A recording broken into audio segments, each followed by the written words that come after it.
Mamalo mogik puodho yiero mar William Ruto jakom mar IEBC Wafula Chebukati Opuoyo jong'ad buche kuom keto e tim chike matayo demokrasia ahinya to mago mag yiero. Chebukati olero ni ne gitimo yiero man thuolo kendo ma uyanga kogo erokamano ne okinde manyocha ochung'ne e Doho bende. Working for IEBC should not be a death sentence. The Commission reiterates that election is a process and not an event. This process started immediately after 2017 general election, and the Commission tested its systems and processes in over the 40 by-elections in the last 5 years.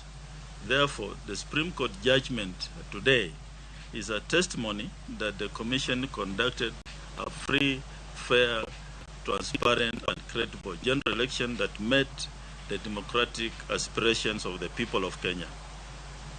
The Independent Electoral and Boundaries Commission is finally vindicated.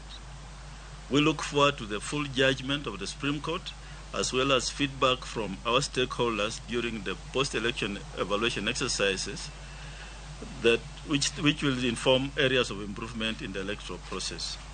Finally, the Commission wishes to thank immensely its legal team in not only defending it, but also ensuring that the sovereign will of the people of Kenya is protected.